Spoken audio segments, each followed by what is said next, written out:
And Joab replied, "Believe me, I don't want to devour or destroy your town. That's not my purpose. All I want is a man named Sheba, son of Bichri, from the hill country of Ephraim, who has revolted against King David. If you hand over this one man to me, I will leave the town in peace." "All right," the woman replied. "We will throw his head over the wall to you." Then the woman went to all the people with her wise advice, and they cut off Sheba's head and threw it out to Joab. That puts an end to that rebellion, I would guess. The guy who's leading it just kind of gets killed by the people of the town where he's mounting his defense. What's up, cool people? My name's Matt. Welcome back to our Bible study. So now we're looking at 2 Samuel chapter 20. Absalom's rebellion was quelled. David is making his way back to Jerusalem. Has a bunch of interactions with a bunch of different people on the way. Mostly David is showing kindness to them, whether or not they were kind to him. And then there's a little bit of an argument over the tribe of Judah apparently swooping in kind of early to help David across and welcome him, because the rest of Israel also wanted to welcome him and help him out. And the rest of the tribes are thinking Judah's making them look bad. Perhaps intentionally. Emerald Frost Dragon on YouTube. Hello, welcome to the stream. I'm generally doing pretty well. How are you? We're getting into some Bible study here. Just going through start to finish. Currently in 2 Samuel chapter 20. About to get started with reading through it. And then we'll hop into some Kingdom Hearts. It got us hanging with arguments before. Seems it didn't resolve. Or maybe that winds up having an effect on the ensuing events here. Maybe that argument is part of the reason why this upcoming stuff happens. We'll just have to see. I don't know for sure, but that's my suspicion if I had to take a guess. Anyway, alright. So, 2 Samuel chapter 20. There happened to be a troublemaker there named Sheba, son of Bichri, a man from the tribe of Benjamin. Sheba blew a ram's horn and began to chant, "Down with the dynasty of David. We have no interest in the son of Jesse. Come on, you men of Israel, back to your homes." So all the men of Israel deserted David and followed Sheba, son of Bichri. But the men of Judah stayed with their king and escorted him from the Jordan River to Jerusalem. So it says there happened to be a troublemaker there, which I'm thinking is there as in the midst of the argument that happened at the end of last chapter. So as they're bickering over whether or not Judah should have done what they did, this guy's like, "Alright, forget this then. We're not going to welcome David. We're going to go back to our homes and then possibly even, like, you know, stir up some trouble, revolt against him." Okay, verse 3. When David came to his palace in Jerusalem, he took the 10 concubines he had left to look after the palace. Doggone it, I keep wanting to read that as place. Anyway. He took the 10 concubines he had left to look after the palace and placed them in seclusion. Their needs were provided for, but he no longer slept with them. So each of them lived like a widow until she died. Quick note about that. That might have been because of Absalom. When he was there, he was advised to sleep with, I will air quote, David's concubines that had been left behind. as sort of a sign of dominance. That he was the king now. And that people should treat him as such. So, not wanting to go back to them, David, I think, placed them in seclusion as it describes here. Verse 4. Then the king told Amasa, mobilize the army of Judah within 3 days and report back at that time. So Amasa went out to notify Judah, but it took him longer than the time he had been given. Then David said to Abishai, Sheba son of Bichri is going to hurt us more than Absalom did. Quick, take my troops and chase after him before he gets into a fortified town where we can't reach him. So Abishai and Joab, together with the king's bodyguard and all the mighty warriors, set out from Jerusalem to go after Sheba. As they arrived at the great stone in Gibeon, Amasa met them.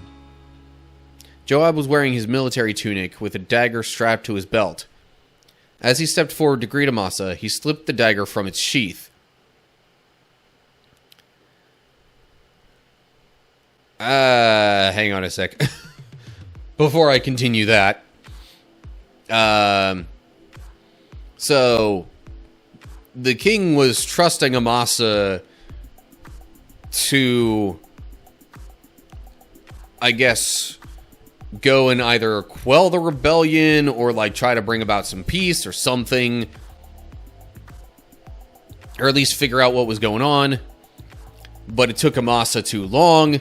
So then David also sends Abishai and Joab with even more troops, specifically his own bodyguard, like the best of the best. And now they're going to see what's happening with Sheba and Amasa and that whole situation. I get a feeling Joab is suspicious of Amasa here. Notes here, where it mentions Abishai and Joab. Hebrew said, so Joab's men, rather than Abishai and Joab. Together with the king's bodyguard, Hebrew says the Kerethites and Pelethites. Those just happen to be the people groups that were part of the king's bodyguard, I think.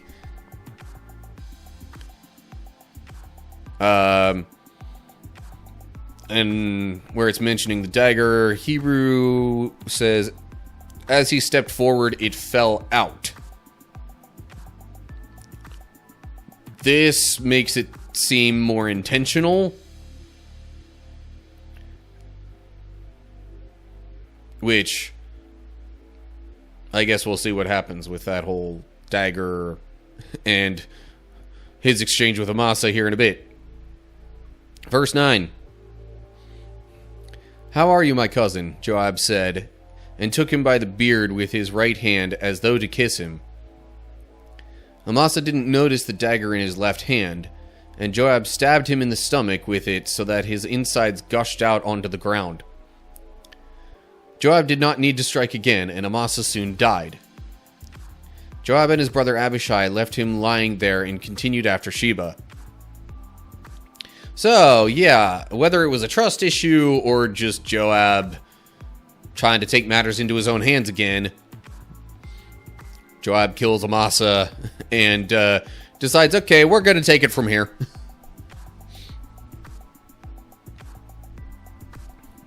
Verse 11. One of Joab's young men shouted to Amasa's troops, if you are for Joab and David, come and follow Joab. But Amasa lay in his blood in the middle of the road, and Joab's men saw that everyone was stopping to stare at him. So he pulled him off the road into a field and threw a cloak over him. With Amasa's body out of the way, everyone went on with Joab to capture Sheba son of Bichri. So...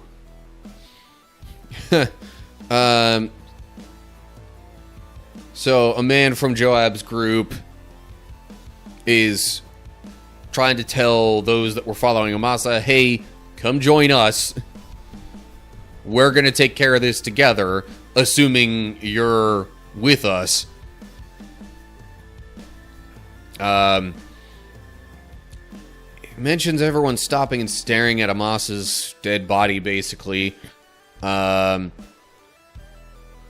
whether that was a distraction or perhaps made them hesitant to come join Joab's group, whatever the case was, this young man is like, okay, well, everybody's looking at this. This might be a problem.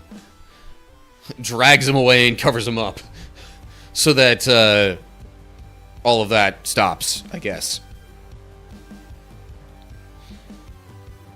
So the pursuit of Sheba continues. Then we get to verse 14. Meanwhile, Sheba traveled through all the tribes of Israel and eventually came to the town of Abel Beth Mecca. All the members of his own clan, the Bichrites, assembled for battle and followed him into the town. When Joab's forces arrived, they attacked Abel Beth Mecca. They built a siege ramp against the town's fortifications and began battering down the wall. But a wise woman in the town called out to Joab, "Listen to me, Joab. Come over here so I can talk to you." As he approached, the woman asked, "Are you Joab?" "I am," he replied. So she said, "Listen carefully to your servant." "I'm listening," he said. Then she continued, "There used to be a saying, if you want to settle an argument, ask advice at the town of Abel. I am one who is peace-loving and faithful in Israel, but you are destroying an important town in Israel. Why do you want to devour what belongs to the Lord?" Pause in there for a bit. Okay, so Sheba says traveled through all the tribes of Israel, got to this certain town, and it doesn't say who all was there to fight with him other than his own clan, which isn't surprising that his own clan would join him for battle. Probably some others, but it doesn't say who else and how many or anything like that, so we can't make any assumptions there. And because it was a fortified town, when Joab and his men get there, they're like trying to break down or break through the wall so they can get in there and, you know, fully mount an attack. But then this woman talks with Joab and is like, "Hey, what are y'all doing? This place is pretty important. Can't you figure something else out? Or, like, do you not care about the significance of this town? What's going on here? Why are you doing this?" Note there at the Bichrites, as in Greek and Latin versions, Hebrew reads all of the Berites rather than Bichrites. I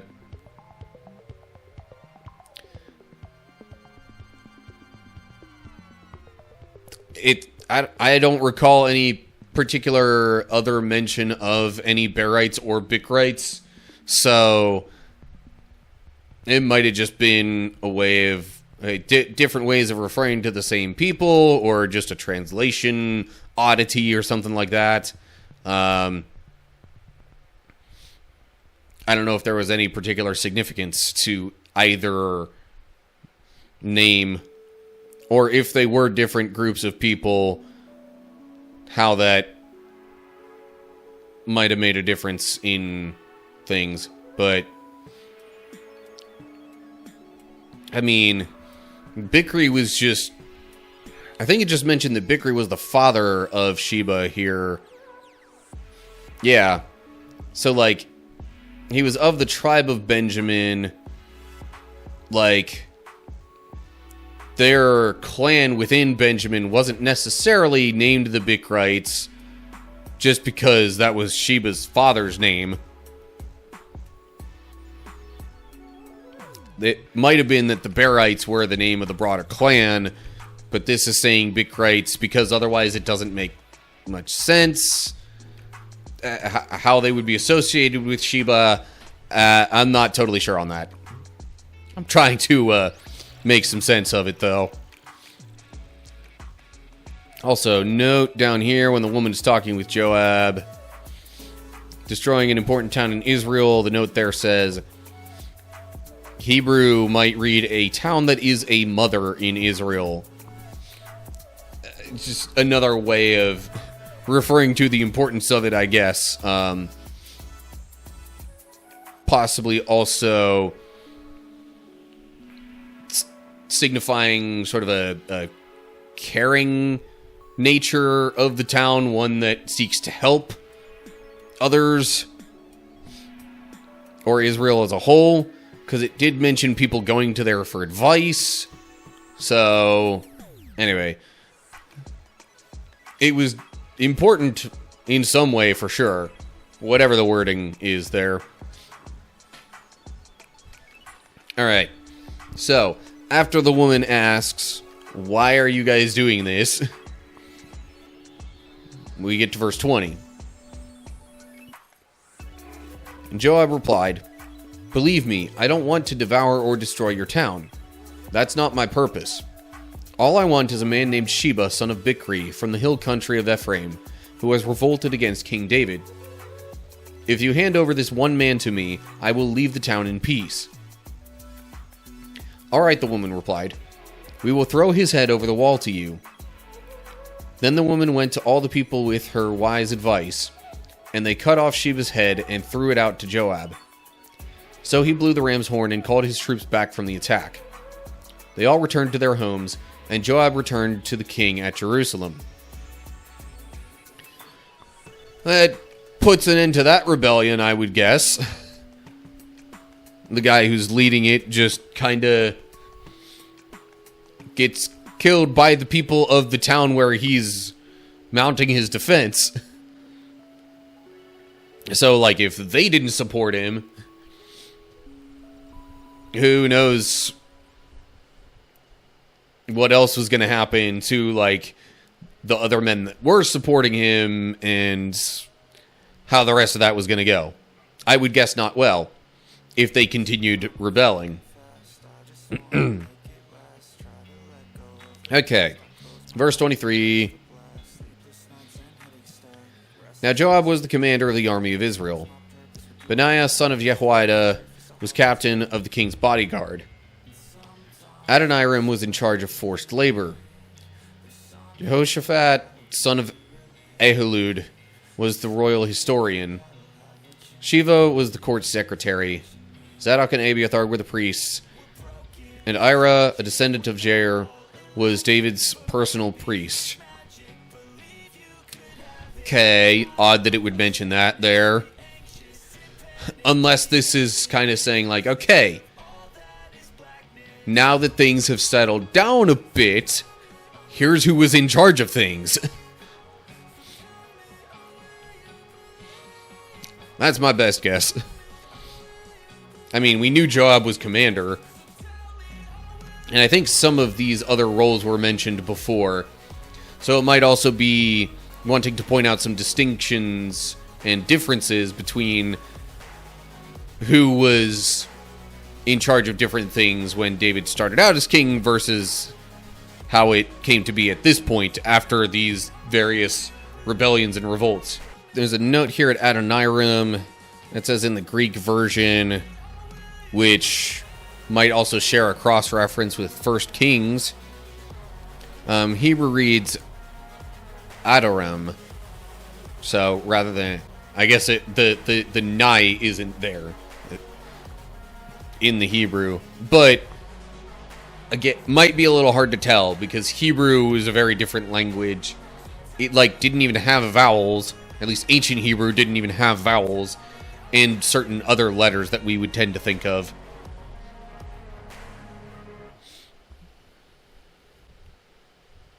That's also part of the reason why I slipped into like more of a Y sound at this name here. I don't know why, it just seemed like it flowed a little better. Anyway, okay. That's all I got for 2 Samuel chapter 20. Okay, so I think the lesson here is that any sort of rebellion that has sort of a weak basis is very likely to get, like, subverted or just overruled or in some other way undone by the broader populace. Because that, in my opinion, was the main issue with Sheba's argument here. It was just like he just wanted to get rid of David as king for, like, what reason? It doesn't even really say entirely. He was just stirring up trouble in the midst of an argument about how they were supposed to potentially welcome David back. And then it turns into, well, let's not welcome him back at all. If, you know, the people of Judah are just gonna ignore us like this, then we're gonna have the rest of Israel come together, or at least try to have the rest of Israel come together and show them how wrong they are. Like, weak reasoning, in my opinion. But, anyway, that all came and went within this chapter, and I guess we'll see where things develop from here. We only actually have a few more chapters of 2 Samuel left to go, if I remember right. But, stay tuned for what happens next, I guess. And as always, like and share if you enjoyed the video. Subscribe to the channel so you can keep updated with whatever new videos I post and stuff like that. If you're looking for other ways to keep up with my activity, look down in the description for links to social media pages. Got all sorts of links there where I post a different mix of things. Some of them I share links to these videos and other, like, edited content. Some of them I just share, like, the short videos and stuff. And, of course, you can also find the link to my Discord server there and to my supporter page. So if any of that interests you, take a look down in there.